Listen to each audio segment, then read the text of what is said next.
नमस्ते, कैसे हैं आप सब। एक बार फिर से आपका स्वागत है। उम्मीद करता हूं कि आप सब अच्छे होंगे। तो आज हम जानेंगे कर्नल जेम्स टोड के बारे में। हमने लास्ट क्लास में ये देखा था कि राजस्थान क्षेत्र के लिए राजस्थान शब्द का उपयोग हुआ है। तो राजस्थान जो शब्द है इसका इतिहास क्या है, और उसमें हमने ये भी देखा था कि कर्नल जेम्स टोड ने अपनी किताब the annuls and antiquities of Rajasthan, इस किताब में राजस्थान क्षेत्र के लिए रायथन, रजवाड़ा और राजस्थान जैसे शब्दों का प्रयोग किया था, वो भी 1800 सदी में, जिस टाइम में राजस्थान कोई स्टेट था ही नहीं, राजपूताना था। ठीक है ना, मेवाड़ मारवाड़ अलग अलग हिस्सा था। और कर्नल जेम्स टोड जानना हमारे इतिहास में बहुत ही इंपॉर्टेंट है। मतलब हमारा एक तरीके से जो राजस्थान जीके की हिस्ट्री है ना, वो भी इनकम्प्लीट होती है कर्नल जेम्स टोड की वजह से। इनको राजस्थान के इतिहास का जनक भी कहा जाता है। और इन्होंने जो ये किताब लिखी थी the annuls and antiquities of Rajasthan, इस किताब की वजह से राजस्थान की हिस्ट्री कल्चर को पूरे इंडिया और जो यूरोपियन कंट्रीज थी, है ना, यूके और जो भी यूरोपियन कंट्रीज थी, वहां पर जानने लगे थे। ठीक है, क्योंकि 1800 सदी में कोई ऐसा मीडियम नहीं था ना कि राजस्थान की जो है हिस्ट्री को हम फैला सके, बता सके।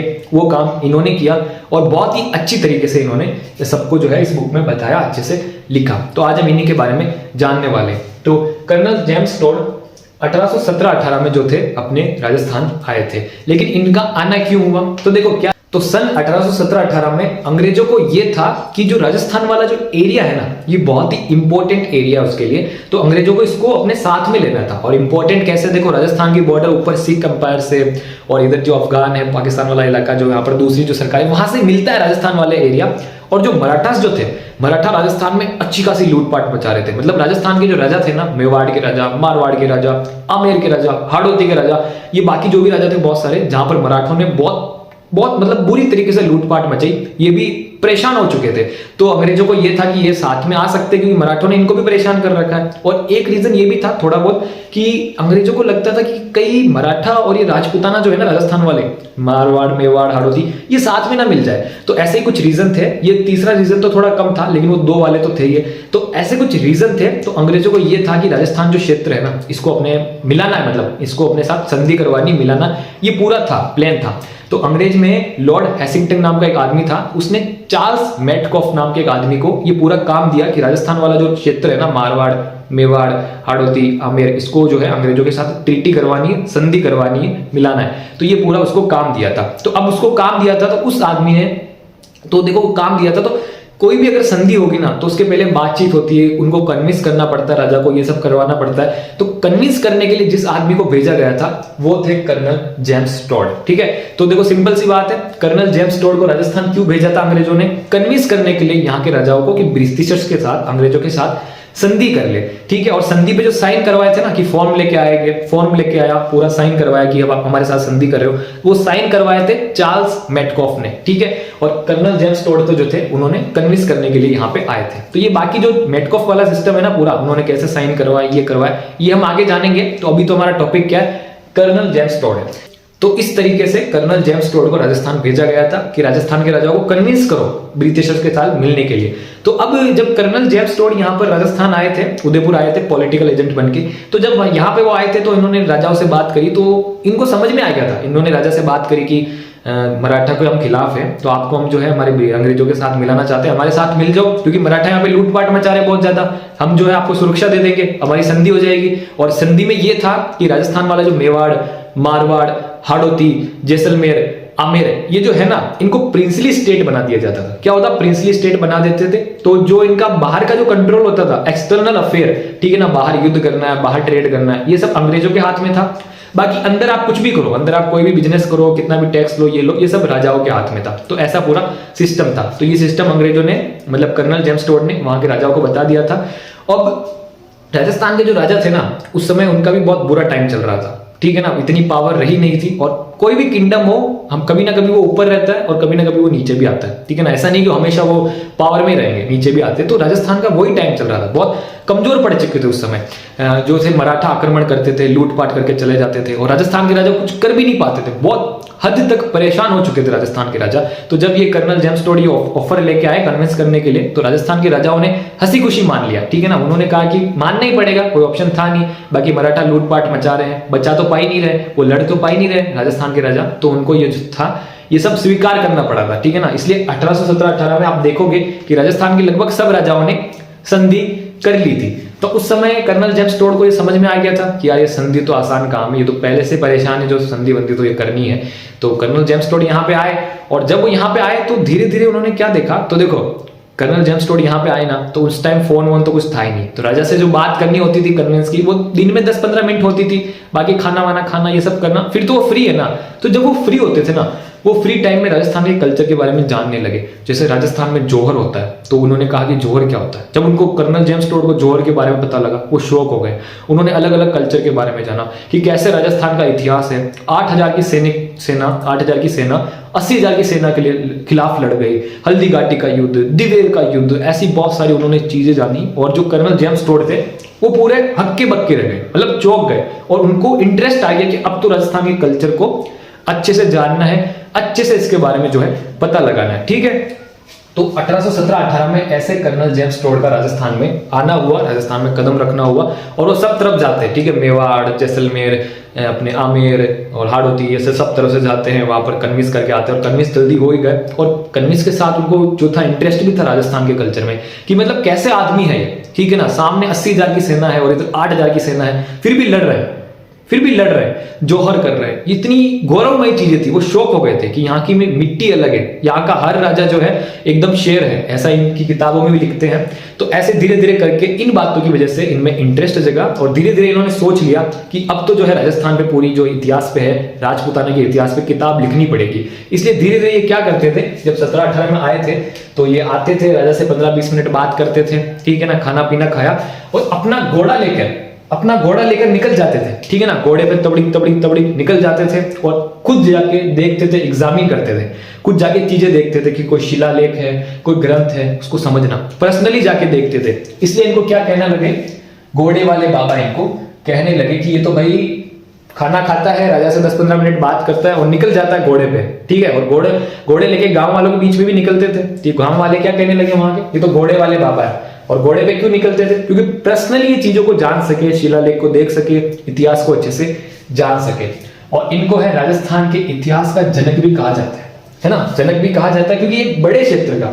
बाकी तो पहले क्या था, बहुत सारे कवि भी हुए जिन्होंने राजस्थान के इतिहास के बारे में लिखा, लेकिन जो मारवाड़ का कवि है वो स्पेशली मारवाड़ के इतिहास के बारे में लिखता है, मेवाड़ का मेवाड़ के इतिहास के बारे में लिखता है, आमेर का आमेर के इतिहास के बारे में लिखता है। और थोड़ी बहुत से कवियों ने व्यापक तरीके से पूरे राजस्थान के इलाके की लिखने की कोशिश की, लेकिन फिर भी एक तरीके से कर्नल जेम्स टोड ने जो है राजपूताना के जो स्टेट्स थे सारे, मारवाड़, मेवाड़, उस समय तो राजस्थान था नहीं, मारवाड़, मेवाड़, हाड़ौती, आमेर और बाकी जो भी थे, उनके बारे में इन्होंने अच्छे से लिखा था। इसलिए राजस्थान के इतिहास के जनक भी कहा जाता है, और राजस्थान के इतिहास के पितामह भी कहा जाता है, ठीक है ना, पितामह भी इन्हें कहा जाता है, ठीक है। और इनका जन्म हुआ था लिंगस्टन, स्कॉटलैंड में इनका जन्म हुआ था, और वहां से फिर बाद में इनकी जो है अंग्रेजों की ब्रिटिशर्स की सेना में भर्ती हुई, फिर भारत आए, फिर ये अपने राजस्थान आए। और राजस्थान में प्रथम प्रवेश, राजस्थान में सबसे पहला प्रवेश कहाँ हुआ था इनका, मांडलगढ़ भीलवाड़ा में हुआ था, ठीक है। तो भीलवाड़ा आप स्पेशली जान लो कि भीलवाड़ा में क्या है, इनका सबसे पहले प्रवेश हुआ था, सबसे पहले ये भीलवाड़ा में आए थे, ठीक है। तो उस समय तो कोई भीलवाड़ा था नहीं, एक जगह थी, तो वहां पे आए होंगे, वहां पे राजा जी ने रिसीव किया होगा, है ना। बाकी सबसे पहले उदयपुर में आए थे पॉलिटिकल एजेंट बन के, लेकिन जो कदम रखा होगा भीलवाड़ा में रखा, ठीक है। फिर वहां में इन्होंने गुरु बनाया, भीलवाड़ा के थे ये, मांडलगढ़ साइड के, इन्होंने कर्नल जेम्स टोड ने अपना गुरु बनाया जैन यति ज्ञानचंद्र को, ठीक है ना, गुरु बनाया। अब आपने कभी सुना है कि किसी अंग्रेज ने जो है अपने यहाँ के गुरुओं को गुरु बनाया, लेकिन कर्नल जेम्स टोड ने गुरु बनाया। और कर्नल जेम्स टोड ने जैन यति ज्ञानचंद्र जी को गुरु क्यों बनाया, गुरु इसलिए बनाया क्योंकि ये घोड़े पे जा जाके पर्सनली जो थे ना, शिलालेख को देखते थे, समझते थे, करते थे। लेकिन अब शिलालेख है, कोई ग्रंथ है, वो तो संस्कृत में या हमारे राजस्थान की मेवाड़ी, मारवाड़ी, इस भाषा में लिखा होगा, और ये भाषा कर्नल जेम्स टोड को थोड़ी आती थी। तो उसको समझने के लिए इन्होंने क्या था, ये गुरु जी को बनाया था कि मेरे को समझाओ कि क्या ये ग्रंथ में है, क्या ये चीजें हैं, ये सब इन्होंने इसलिए यहाँ पे इनको गुरु बनाया था, ठीक है। फिर ऐसा सब कुछ था। तब 1817, 18, 19, 20, 21 तक तो राजस्थान में इनका अच्छा खासा समय बीता। लेकिन 1822 में अंग्रेजों ने जो देखा, अंग्रेजों के जो टॉप लीडर थे, अंग्रेजों ने देखा कि भाई इनका जो है ना राजपूताना से थोड़ा ज्यादा लगाव हो रहा है, बहुत ज्यादा लगाव हो रहा है, ठीक है। जब भी कर्नल जेम्स टोड ऊपर मिलने जाते थे अधिकारियों से, है ना, अंग्रेजी अधिकारियों से, तो कर्नल जेम्स टोड यही बातें करते थे। कौन सी बातें करते थे कि अरे यार राजपूताना का इतिहास बहुत जोरदार है यार, वो तो 8,000 सैनिक 80,000 सैनिक से लड़ गए हैं, 50 लोग हजारों लोगों की सेना से लड़ गए सिर्फ गायों के लिए, गायों के लिए। वहां पर ऐसे लोग हैं कि पेड़ों के लिए जान दे देते हैं, उनका कल्चर इतना अच्छा है, ठीक है, ऐसी ऐसी बातें, मतलब फुल बातें करते थे, ठीक है ना। तो अब अंग्रेज जो ऑफिसर होते थे, जब ये बातें सुनते थे तो उनको अच्छा नहीं लगता था। और एक विशप हार्बर नाम के एक आदमी है, उन्होंने कहा है कि कर्नल जेम्स टोड जो थे राजस्थानी कल्चर की बहुत ज्यादा तारीफ करते थे। तो इसी तारीफ को सुनकर जो अंग्रेज ऑफिसर्स थे वो इनसिक्योर फील करने लग गए थे कि ये कहीं उनके साथ मिलकर हमारे साथ बगावत ना कर दे, ऐसी उनको फीलिंग आने लगी थी। तो इसलिए इसी फीलिंग के चलते अंग्रेजों के जो ऑफिसर्स थे, कुछ बड़े ऑफिशियल ऑफिसर्स, उन्होंने क्या किया, 1822 को कर्नल जेम्स टोड को कह दिया कि भाई जाओ, वापिस से आप जो है इंग्लैंड जाओ, ठीक है ना। तो 1822 में क्या था, वापिस रिटर्न के लिए, इंग्लैंड रिटर्न के लिए इनको बड़े ऑफिसर्स ने कह दिया था, ठीक है ना। तो 1822 के लगभग वापिस 22-23 के लगभग वापिस ये चले गए थे, ठीक है। तो उस समय जो थे ये चले गए थे वहां पर, और इन्होंने वहीं से ये बुक लिखी थी, the annuls and antiquities of Rajasthan. उन्होंने वहां से ये बुक लिखी थी, प्रकाशित करी थी, सब करी थी, ठीक है। और अब जो इन्होंने the annuls and antiquities of Rajasthan जो बुक लिखी थी, ठीक है, अब ये बुक हमको तो अभी समझ में आ रही है कि ये बुक ये है, लेकिन आप समझो कि आपको ये बुक लिखी गई थी, आप लिख लेना, ये जो बुक लिखी गई थी, ये लिखी गई थी मतलब 1829 में ये पब्लिश हुई थी, लिखी गई थी, ठीक है ना। 1829 में इंग्लैंड से ही, यूके से ही पब्लिश हुई थी, ठीक है। तो जब ये बुक लिखी गई थी उस समय जनता के सामने आई होगी, तो इस बुक का नाम क्या था, the annuls and antiquities of Rajasthan. अब राजस्थान है क्या, आप बताओ। अभी तो मेरे को पता है, आपको भी पता है कि राजस्थान जो है ये है, लेकिन उस समय तो राजस्थान कोई स्टेट था ही ना, कोई शब्द था ही नहीं था ना, मतलब इतना कोई पॉपुलर था ही नहीं था ना। मेवाड़ था, मारवाड़ था, आमेर था, ये था, कोई ऐसा शब्द थोड़ी था कि राजस्थान ये है, ऐसा थोड़ी था। राजपूताना था, ये थोड़ी था। तो जब इन्होंने ये बुक लिखी annuls and antiquities of Rajasthan, तो क्लेरिफाई करने के लिए कि राजस्थान किसके लिए इन्होंने यूज किया है, किसके लिए इन्होंने यूज किया है, तो यहाँ पे इन्होंने इसका दूसरा नाम भी था, इस बुक को दूसरा नाम से भी जाना जाता है, the central and western Rajput states of India, ठीक है ना। मतलब राजस्थान से इनका मतलब कौन सा है कि भारत के सेंट्रल में मध्य प्रदेश जो मालवा है, वहां पर भी राजपूत कुछ राजा होंगे, उनका भी इतिहास था। वेस्टर्न में थोड़ा सा गुजरात के राजा, थोड़े से राजस्थान के तो पूरे राजा, थोड़े से गुजरात के राजा, और जो राजपूत स्टेट्स हैं ऑफ इंडिया, उनके बारे में इन्होंने लिखा है। इसलिए इस बुक का नाम the central and western Rajput states of India, ये पूरा मिलेगा आपको, ठीक है ना। क्या ये पूरा मिलेगा, ठीक है। जो मध्य में है और वेस्टर्न में है राजपूत स्टेट्स मतलब राज्य, एक नहीं, स्टेट्स बहुत सारे राज्य, जिसमें मेवाड़, मारवाड़, जैसलमेर, हाड़ौती ऐसे थे, ठीक है, ऑफ इंडिया। इसलिए इन्होंने ये वाला नाम पूरा ऐसा है, ठीक है। Annuls and antiquities of Rajasthan, the central and western Rajput states of India, ठीक है। क्लेरिफाई करने के लिए इन्होंने ऐसा पूरा नाम दिया था। 1829 में ये इन्होंने किया था, इस बुक को पब्लिश किया था। बुक बहुत अच्छी खासी चली थी, इसलिए 1832 में इन्होंने पार्ट 2 रिलीज किया था। पार्ट 2 कब रिलीज किया था, 1832 में इन्होंने पार्ट 2 रिलीज किया था, ठीक है। और पार्ट 2 आया, इसका मतलब ये है कि 1829 में बुक अच्छी खासी चली है, तभी जाके पार्ट 2 इन्होंने रिलीज किया है, ठीक है।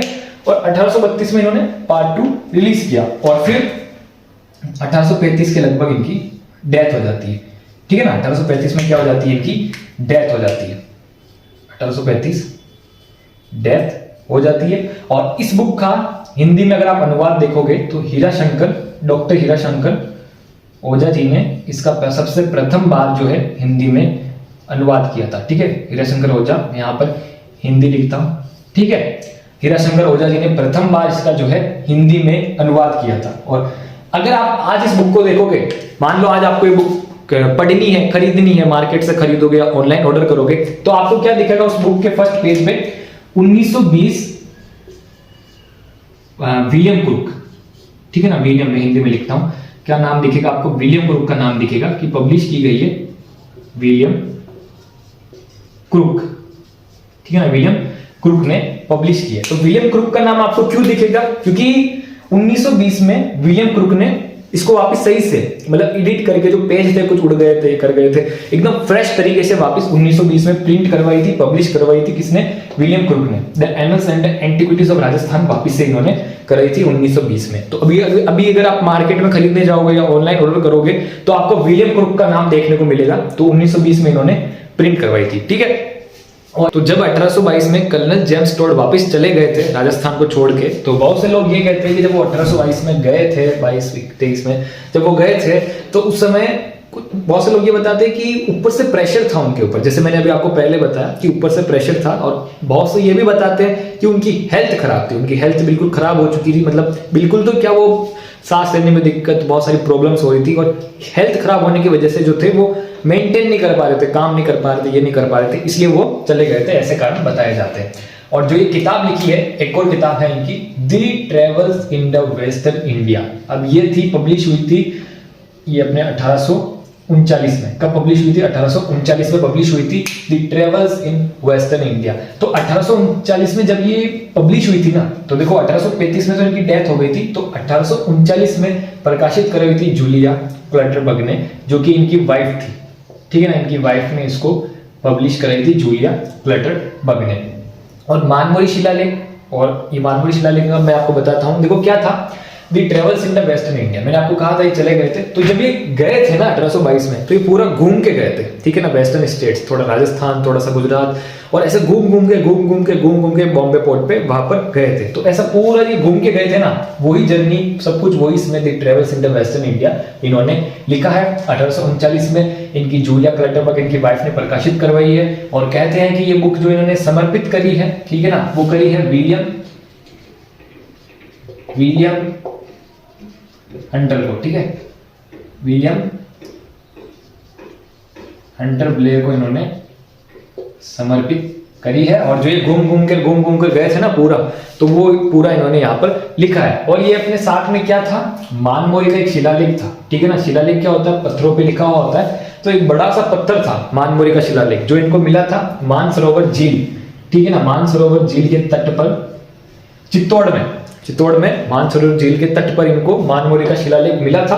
वो शिलालेख इन्होंने क्या किया, अपने जहाज पर रख लिया और इंग्लैंड ले जाने की तैयारी कर रहे थे। और जब ये चल रहे थे, जहाज बीच में समुद्र में चल रहा था, तो उस समय इस शिलालेख की वजह से, जो इसमें बहुत ज्यादा वजन था, बहुत बड़ा पत्थर था, तो बैलेंस बिगड़ रहा था। तो उस समय लोगों ने कहा कि क्या पत्थर है, इसको फेंको, वरना जहाज डूब जाएगा, जहाज कुछ भी हो सकता है, ये हो सकता है। तो उस समय कर्नल जेम्स टोड ने इसको जो था समुद्र में फेंक दिया था। और समुद्र में फेंकने से पहले जो चीजें उनको समझ में आई, जो तो नोट कर ली, और इतना कुछ समझ में आया नहीं। और जो उनके समझ में आया वो यही आया कि ये क्या था, मौर्य शासक से रिलेटेड था, ठीक है, मौर्य शासक का था किसी का, तो मौर्य शासन से रिलेटेड था। और इसमें अमृत मंथन का उल्लेख था, ठीक है, ये था, ठीक है। और बस ये होता है कर्नल जेम्स टोड का। और इसके आगे भी बहुत सारे उनकी, ये वहां पर गए, वो उन्होंने लिखा सब कुछ, ये सब करा। तो ये था हमारा कर्नल जेम्स टोड का टॉपिक, ये पूरा हो गया। उम्मीद करता हूं कि आपको पसंद आया होगा, और मिलते हैं नेक्स्ट वीडियो में। आपका बहुत बहुत धन्यवाद। कोई आपका डाउट हो तो कमेंट बॉक्स में जरूर पूछ लेना।